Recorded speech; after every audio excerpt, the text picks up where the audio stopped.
Boa tarde, muitos já me conhecem, né? Eu estive aqui há 2 meses, como o Wilson falou, apresentando o R, apresentando o software que nós vamos trabalhar futuramente no tratamento de dados de análise.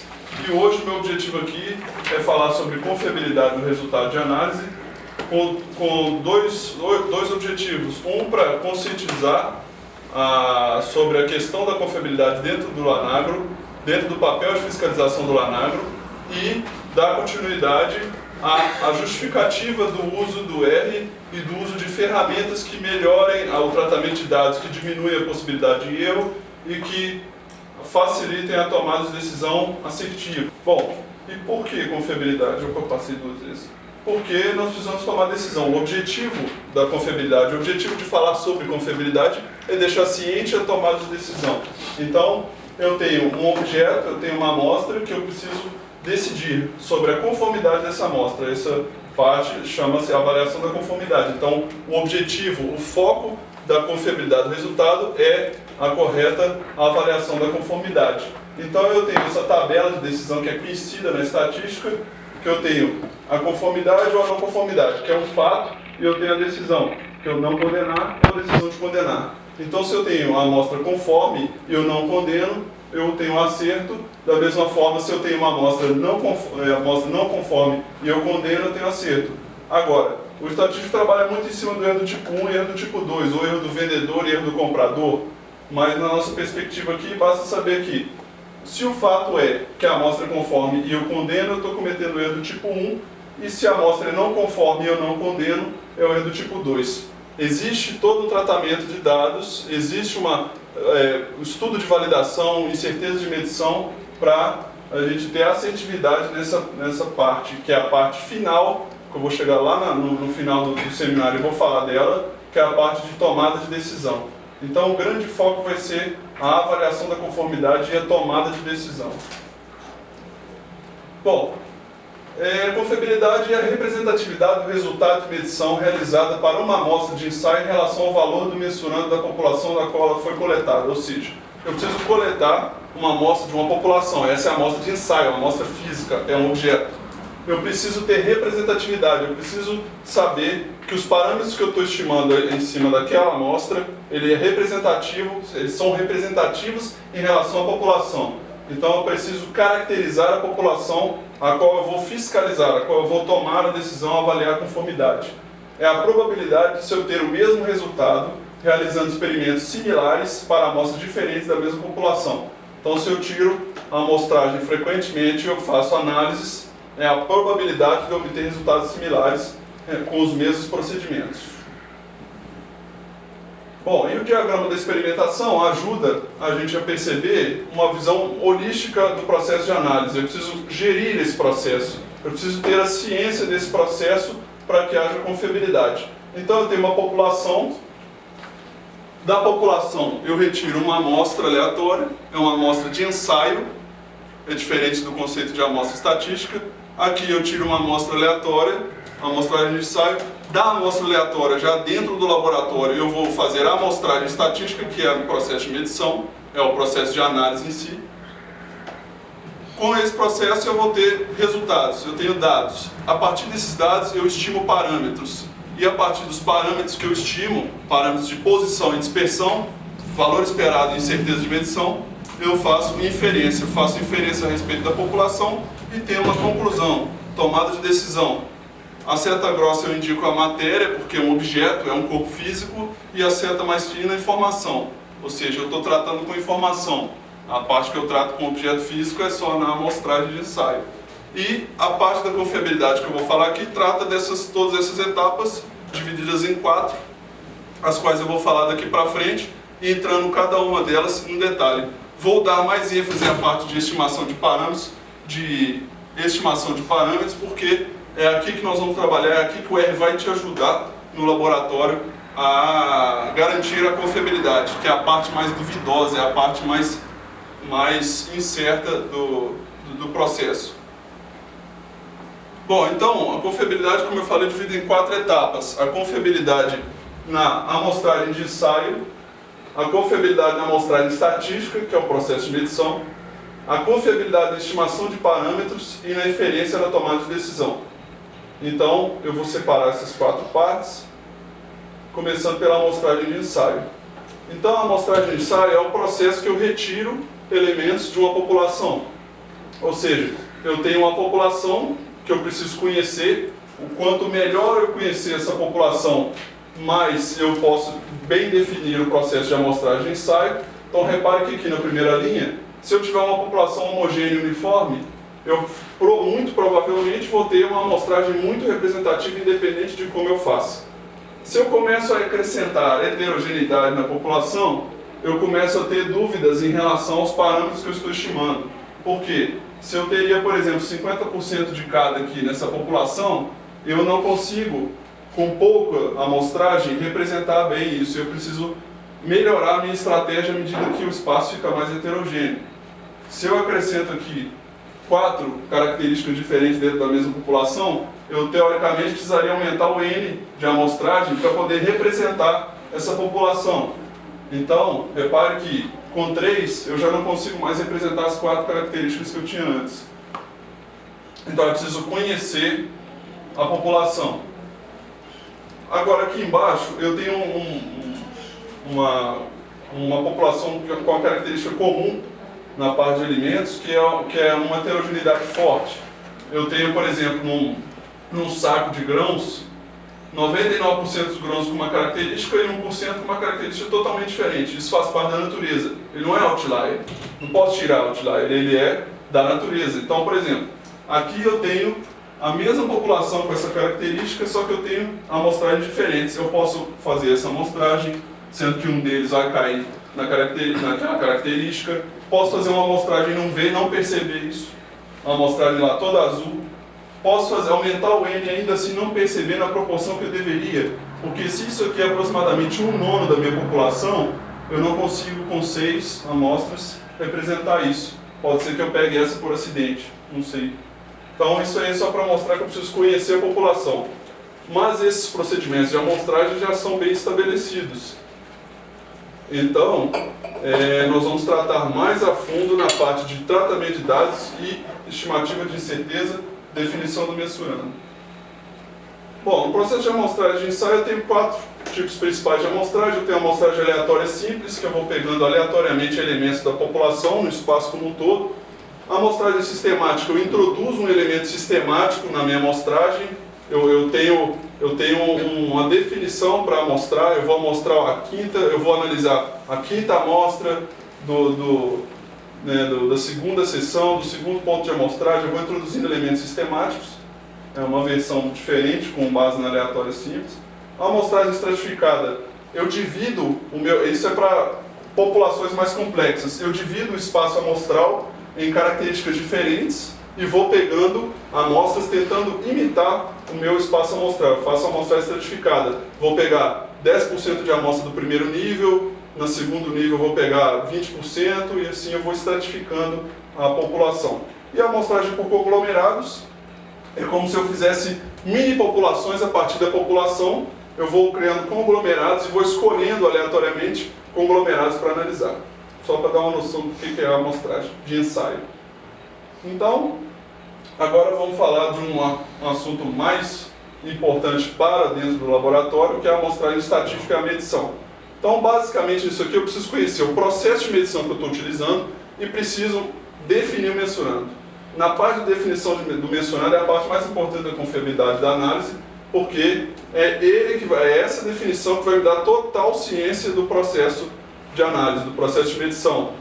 A análise crítica do processo de medição reside aí. Então, a medição é um processo, isso tirado do VIM, é um processo de obtenção experimental de uma grandeza, de um valor que pode ser atribuído a uma grandeza.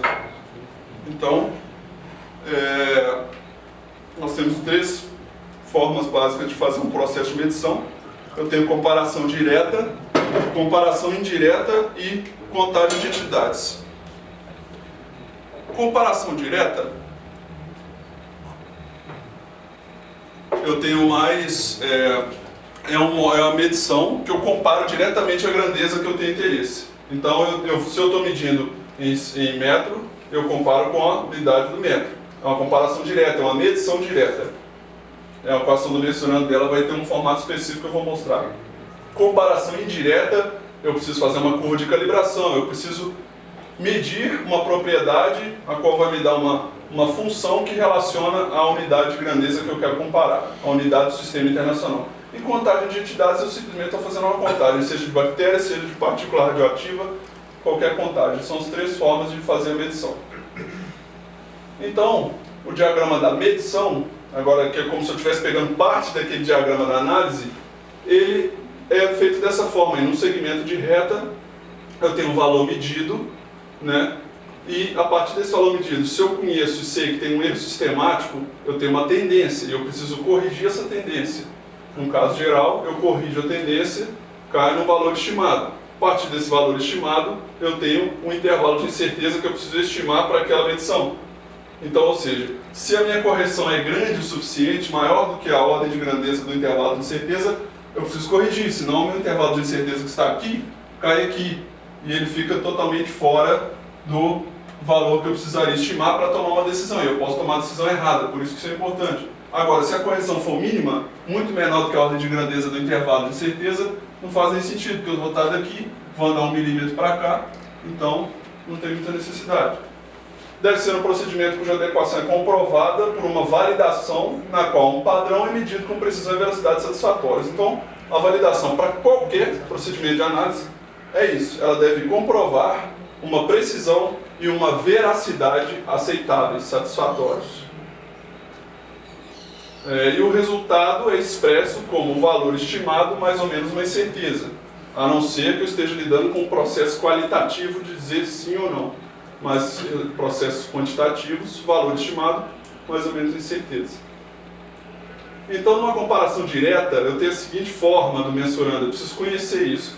Comparação direta, eu tenho isso aqui é o meu valor indicado e o y é a grandeza que eu vou expressar no resultado. Só que eu tenho erros sistemáticos, posso ter erros sistemáticos. Então, eu tenho a grandeza mais erros é igual ao valor indicado.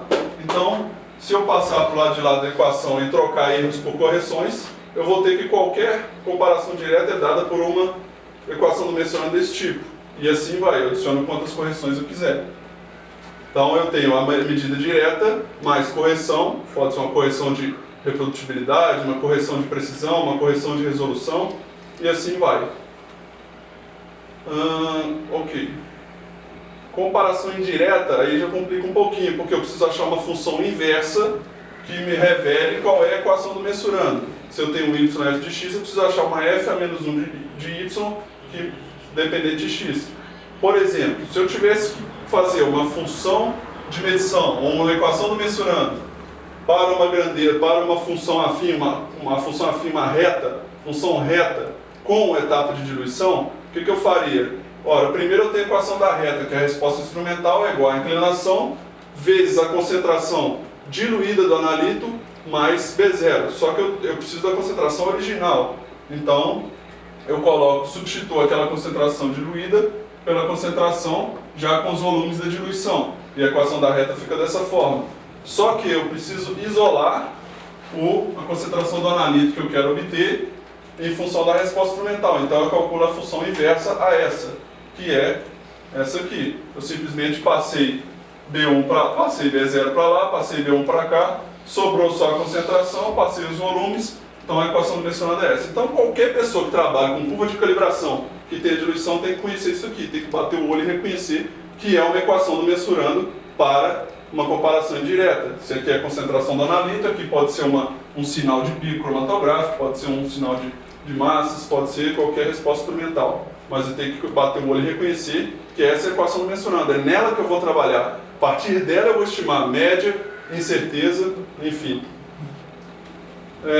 Outras funções. Se eu tiver, por exemplo, uma curva de calibração quadrática, a mesma coisa, raciocínio é idêntico. Só que aqui eu tenho um trabalho um pouquinho maior, porque eu tenho que subtrair as respostas instrumentais, fazer uma equação igual a zero e tirar um delta, para que essa vai ser a minha equação do mensurando agora.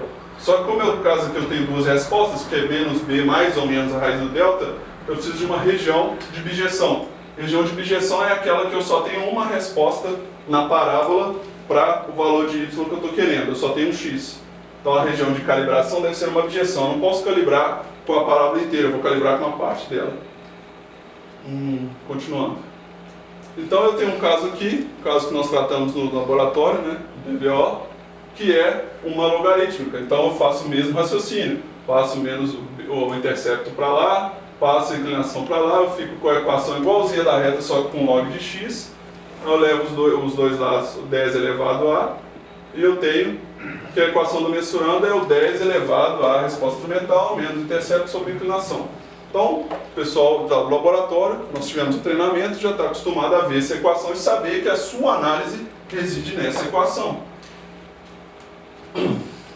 Então, se o seu mensurando vetorial, aqui se eu coloquei para completar, porque acho que não é o caso de ninguém, eu vou definir vetores transpostos, vetores coluna, e dou o exemplo que eu defino funções, por exemplo, a função S é x1 mais x2, onde x1 e x2 são grandezas de entrada, P é a função produto, então o meu mensurando vai ser um vetor, onde cada linha desse vetor, cada elemento desse vetor é uma função que eu defini, no caso de mensurando vetorial, acredito que não tem aqui.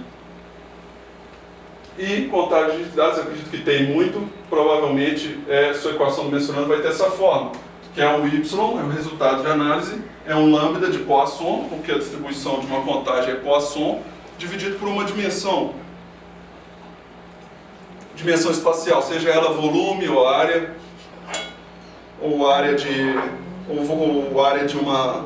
do espaço que você está fazendo essa contagem, seja a contagem de bactérias, por exemplo, você está contando em cima de um espaço, então você provavelmente vai dar o resultado números de colônias dividido por uma área. Bom, agora nós falamos da amostragem estatística da medição. Eu defini o mensurando, agora vamos falar de estimação de parâmetros, que a partir do mensurando eu vou estimar parâmetros. Então na medição direta, sejam x1, x2, xn, variáveis aleatórias de entrada, são as grandezas que eu meço em laboratório, e y uma função tal que é a combinação linear delas, onde C1 e C2 são constantes reais, eu tenho parâmetros bem definidos. Eu tenho a esperança de y, que é a média, que é o resultado que eu vou emitir no laudo, e a variância de y, que é a incerteza de medição. Não é exatamente a incerteza, é o quadrado dela, mas que tem relação com a incerteza de medição. Eu tenho equações bem definidas para isso, porque a esperança tem a propriedade linear. Então a combinação linear das variáveis, a esperança disso tudo, é a combinação linear das esperanças, ou seja, solução exata, perfeito. Variância, a mesma coisa, eu tenho uma equação que representa a variância da combinação linear dessas x1, x2, xn. Está aqui dado por essa forma, é uma solução exata, com os termos de variância e os termos de covariância entre elas. Agora, o problema é que complica, porque a medição indireta não existe uma solução exata para isso. Então, seja x1, x2, xn, variáveis aleatórias, mesma coisa. Esperança de y e variância de y são desconhecidas e devem ser estimadas por aproximação. Tudo que a gente vai fazer a partir de agora é aproximação. Então, a esperança de y, o que eu tenho que definir é função, eu aproximo a função. Isso quer dizer o quê?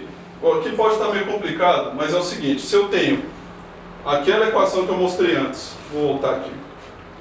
Se eu tenho uma equação como aquela que a gente está acostumado no laboratório, essa aqui, que a maior parte faz, eu preciso saber que o valor esperado, que a média da concentração do analito não é necessariamente o resultado dessa equação, mas é uma aproximação, eu estou supondo que seja.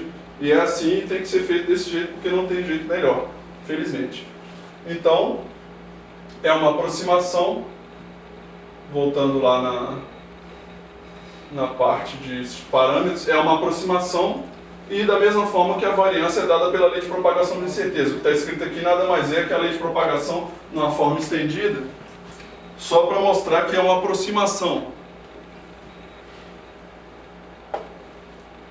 Em relação ao vetor de saída é a mesma coisa. Se eu estiver mensurando que é um vetor, eu vou ter a lei de propagação na forma matricial, que é a mesma coisa, a mesma aproximação. E isso eu vou fazer em laboratório. Nesse caso aqui não, porque não tem muita medição direta, mas eu preciso saber. Essa lei de propagação é que eu estou usando no R, que eu estou usando na planilha de incerteza. Qualquer laboratório que tenha planilha de incerteza está usando isso aqui. Pode até ser que despreze alguns termos de covariância, mas tem. Bom, contagem, não tem muita complicação. A única coisa que eu destaco aqui é que você vai usar provavelmente a distribuição de Poisson, que tem esse formato aí. Lambda é o parâmetro da Poisson, é um parâmetro único, e a esperança e a variância são iguais a ele. Então uma contagem é representada pela distribuição de Poisson. Só isso. A expressão do resultado. Então, na hora que eu tenho que expressar o resultado, eu preciso da incerteza de medição. Eu preciso do resultado médio mais ou menos a incerteza de medição, dado uma probabilidade de abrangência. Né? E nós temos que tomar cuidado com esse K da probabilidade de abrangência, que muitos já devem ter visto em curso de certeza, porque ele pode dar problema, como a gente viu naquele treinamento. Então, eu preciso da esperança do Y, que é o meu mensurando, e da variância, que a raiz dela vai ser a incerteza de medição. E eu vou usar um K maior ou igual a 1 para expandir, se eu precisar expandir essa incerteza para 95% de confiança, por exemplo. Então, é a forma como eu vou emitir no laudo. Então, de tudo que a gente já viu, a amostragem de ensaio foi a primeira etapa da confiabilidade da análise. Né? Eu preciso ter uma amostragem representativa, a amostragem de ensaio, né? A amostragem que é o objeto. Agora a amostragem estatística é a medição. Eu preciso fazer uma medição representativa da propriedade da amostra que eu tenho interesse, e eu preciso estimar os parâmetros de média e incerteza de medição. E agora nós vamos passar para a inferência, que é a tomada de decisão. Então, visto que eu já estimei os parâmetros e tenho a média e a incerteza de medição, o objetivo aqui é só uma observação, não é dar um curso de incerteza. Se for necessário, a gente pode fazer isso mais tarde. Só estou pincelando esses assuntos para falar em cima de confiabilidade. Inferência, eu volto àquela tabela e eu preciso de tudo que eu juntei, né, na amostra significativa, na amostra representativa, na medição representativa, eu preciso tomar uma decisão em cima da amostra. Eu vou condenar ou não condenar uma amostra. E eu vou condenar como? Ora, eu tenho o resultado e a incerteza de medição. Calculei, estimei no laboratório. Vou calcular em cima de um limite máximo permitido, dependendo da substância, ou um limite de referência, um limite central. Eu preciso saber se aquela minha amostra está dentro de um certo intervalo de tolerância, ou eu tenho um limite mínimo tolerado. Esse caso é mais incomum. É o caso onde eu tenho que ter dali para frente. Eu não posso ter menos que a substância de interesse. Mais comum é um limite máximo. Então, eu vou trabalhar em cima dessa tabela no seguinte sentido. Isso aqui tem no manual do mapa para resíduos e contaminantes, e eu acredito que eles devam colocar para as outras áreas também. Eu tomo uma decisão.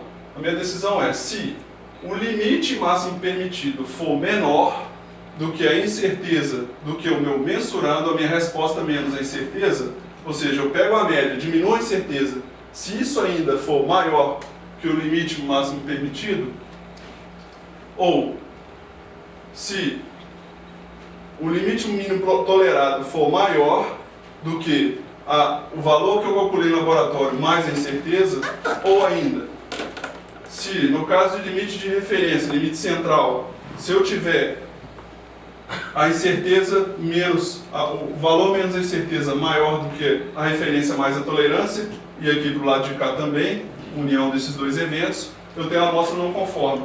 Caso contrário, eu tenho a amostra conforme. Então isso aqui é feito automaticamente no laboratório. Se você acha uma amostra que é não conforme, você vai condenar. A questão é, o que de fato é não conforme? Eu não posso mais comparar números, eu tenho que comparar intervalos.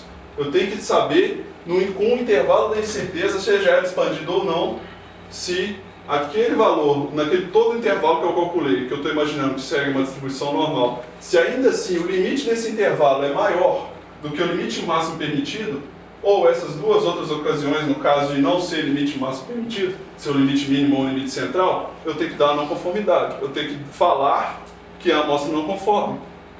Essa é a avaliação, esse é o ponto central da confiabilidade do resultado. Por isso que nós precisamos saber definir o mensurando em cima daquelas equações. Eu preciso saber estimar média e estimar incerteza em cima daquelas equações. E daí eu tomo a decisão de ser não conforme. Caso contrário, eu não posso dizer que é não conforme. Quando eu não posso dizer que é não conforme, eu tenho que aceitar a conformidade. Então é em cima dessa tabela que nós temos que trabalhar. Não sei se o manual tem essa terceira parte aqui, mas para essas duas eu sei que tem. Bom, agora eu estou condenando em cima de uma amostra. Agora imagine que sejam várias amostras e que eu tenha uma noção eu estou imaginando que isso está saindo de controle. Por exemplo, esse é o limite máximo permitido. Suponha que seja. Agora, suponha que você leu essas amostras aqui ao longo do tempo. Você percebe que nenhuma delas você vai condenar. Porque até a pior delas, dentro do intervalo, ela ainda está dentro do limite. Então você não pode condenar, porque ela ainda pega dentro do limite. Agora, você está observando que tem alguma coisa errada. Essas amostras estão muito em cima. A chance de você reportar uma amostra não conforme é grande. Então, como é que você poderia estudar esse resultado ao longo do tempo, ao invés de analisar apenas um resultado de cada vez? Ora, tem fórmula para isso. Eu posso tirar uma média ponderada com o inverso da variância. Poderia tirar aquela média, poderia tirar essa variância com essas fórmulas e poderia fazer um teste Z. Eu calculo o Z discriminante ou um teste T. Dá na mesma, só que aqui no caso eu calculo o valor da distribuição normal discriminante que vai classificar esse teste de hipótese e vai dizer que se H0 é falso e a hipótese nula é falsa, é alta probabilidade de haver amostra não conforme. Ou seja, o teste de hipótese é o seguinte: H0, a média dos resultados é igual ao limite. O H1, que é a hipótese alternativa, a média dos resultados é maior que o limite. Então eu quero saber se na média ele está dentro ou está fora. Então eu faço essas contas, calculo o Z discriminante, comparo o Z discriminante com o Z crítico tabelado da normal, para verificar se H0 é falso. Então, se o módulo do discriminante é maior que o módulo Z crítico, eu rejeito H0 e eu tenho alta probabilidade de haver amostra não conforme. Não é um fator totalmente decisivo. Eu não posso ainda condenar essas amostras, mas eu tô com um estudo interno dizendo que essas amostras têm grande chance de estarem não conformes. Voltando aqui nesse controle, ó, se você pega uma carta de controle como essa, você visualmente percebe que isso está saindo de controle, mas você ainda não condenou cada uma delas individualmente. Mas depois do estudo você pode perceber que elas estão fora de controle. Pode ter uma região de alerta aí. Isso é importante porque dá suporte à confiabilidade, dá suporte à tomada de decisão. E, por fim, falar um pouco da gestão do processo de análise usando o R. O R vai atuar, onde está azul ali, o R vai atuar na estimação de parâmetros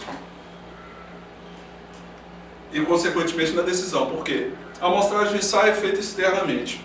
A amostragem de estatística é feita dentro do laboratório, a medição. Quando você carrega os dados do laboratório para o computador, para tratar uma planilha, para tratar um R, você vai estimar parâmetros para tomar uma decisão. Então, o R vai fazer isso, ele tem funções para fazer isso, como eu apresentei aqui da primeira vez, ele tem funções para fazer esse processo de estimar parâmetros. Você não precisa ter tanto conhecimento em R, ele vai fazer isso automaticamente. Então eu tenho medições, eu transformo essas medições em parâmetros, e esses parâmetros eu tenho conhecimento, eu tenho a gestão do processo de análise. Eu preciso fazer isso bem feito. Por isso eu passei nas 4 etapas. Primeiro, amostragem de ensaio, amostragem estatística, estimação de parâmetros e inferência. Porque essa gestão do processo tem que ser feita continuamente. O pilar que me faz ser representativo em relação à população. O que eu estou analisando em termos de amostra com grande probabilidade o mesmo que eu analisar a população como um todo. Então, os elementos de representatividade, um bom plano de amostragem, controle de qualidade periódico do laboratório e uma correta definição do mensurando. E os elementos de fundamentação teórica, eu tenho domínio da população, eu conheço a população, não conheço toda a população, que é impossível, mas eu conheço a distribuição, ou pelo menos estimativas de como ela se distribui, se é muito mais homogêneo, se é mais heterogêneo. Eu tenho um procedimento validado, eu tenho uma estimativa da incerteza e da média de estimativas consistentes. Então eu preciso, isso aí conclui minha confiabilidade do resultado. Se falhar em alguma delas, você pode comprometer a confiabilidade do resultado de análise. E por fim, eu digo que tudo isso é feito para ter uma decisão assertiva e risco reduzido, porque a estatística toda trabalha justamente para reduzir o risco de tomar uma decisão errada, de condenar uma amostra que não deveria ser condenada e garantir a política de qualidade que está até escrito lá na política de qualidade do Lanagro, a palavra confiabilidade. Então eu preciso ter ciência disso. E eu termino com a frase: a avaliação da conformidade é o elemento principal de promoção do desenvolvimento sustentável do agronegócio, garantindo a saúde das espécies e a qualidade de vida do consumidor. Porque toda essa matemática aqui não existe para nada não, ela tem um motivo. Ela tem um motivo, está aí. O papel do Lanagro é esse, a avaliação da conformidade. papel fiscalizador do LANAGO, ele precisa garantir a confiabilidade, ele precisa ter conhecimento, a gestão desse conhecimento, tanto da parte de amostragem até chegar na tomada de decisão, ele precisa ter essa gestão do conhecimento. É por isso que eu vim aqui dar esse esclarecimento e agradeço a atenção de todos aí, apesar de ficar uma coisa meio maçante na matemática, mas é importante para poder o pessoal que mexe com o laboratório, essa foi estratégica para quem está lá trabalhando no R, ter ideia boa disso. Então, obrigado pela atenção. É isso.